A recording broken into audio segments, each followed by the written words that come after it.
But let's go to the training a little bit and talk about that for people. Yeah. We did a YouTube video that we'll link to, but do you want to just in the podcast tell people about what sort of stuff you took me through earlier today? Yeah. I would say there's like a couple really key principles that seems to help just about everyone. One of them is that you really can't have too much ability from the ground up. What does that mean? That means like your foot, your lower leg muscles. There's 29 different muscles associated with the foot and the ankle. Lower leg muscles, muscles around the knee.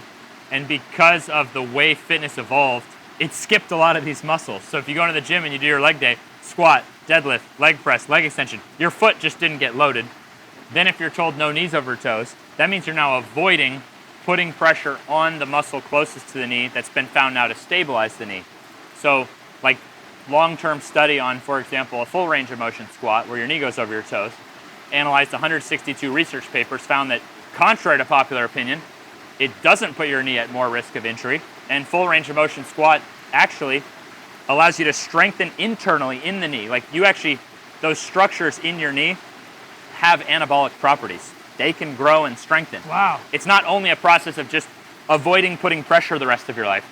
No. By figuring out how to put pressure, you actually preserve. It's been found that full range of motion squatting preserves the body. So you want to put pressure into the knee. Yeah, but how to do that at a pain-free level. Right. So if rushing into a full squat hurts, well, what we worked on today was working on that one side at a time in the stairwell on a full range of motion split squat.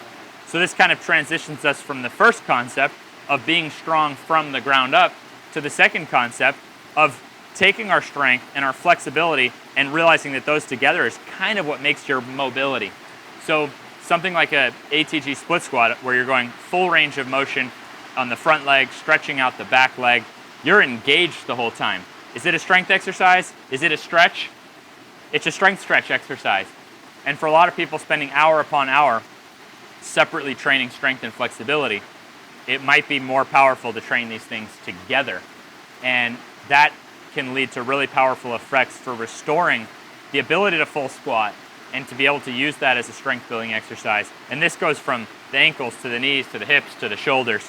So most people out there, whatever they feel like now, they have a ton of athletic potential in the tank by marrying up strength and flexibility in some of these really unusual, scarcely used exercises, and also by addressing their strength from the ground up, the foot, the ankle on up.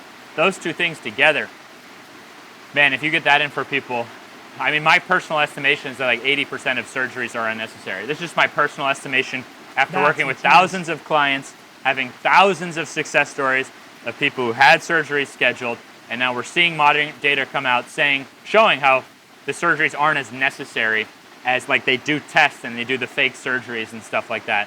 And the point is just to think about it optimistically. With diet and exercise, trying to approximate nature, you look like you have superpowers compared to the average person. I'm someone who had bottom of the barrel knees, and then people see me doing these dunks and these feats of strength. But now my whole staff is doing that. Our weekly basketball game, I'm not even one of the top 5 highest jumpers. We have the highest jumping weekly basketball game in the world. What's your vertical? 42 inches I've done a maximum. So it's like in basketball we test with the running start. We have 5 guys 45 or above. Oh my God. Because these were guys who did start out with good genetics, didn't have knee surgeries, and now we're doing the same stuff I'm doing. So the stuff I can do now, being in my 30s, dunking with ease, even though I reached age 20, having never even been able to like grab the rim, chronic knee pain, needing painkillers just to get through the day. I had to ice my knees 4 times a day just to keep the pain down enough to get through the day, to now spending less time exercising, not even taking supplements, and just really trying to approximate natural diet and natural exercise. And it's a totally different world.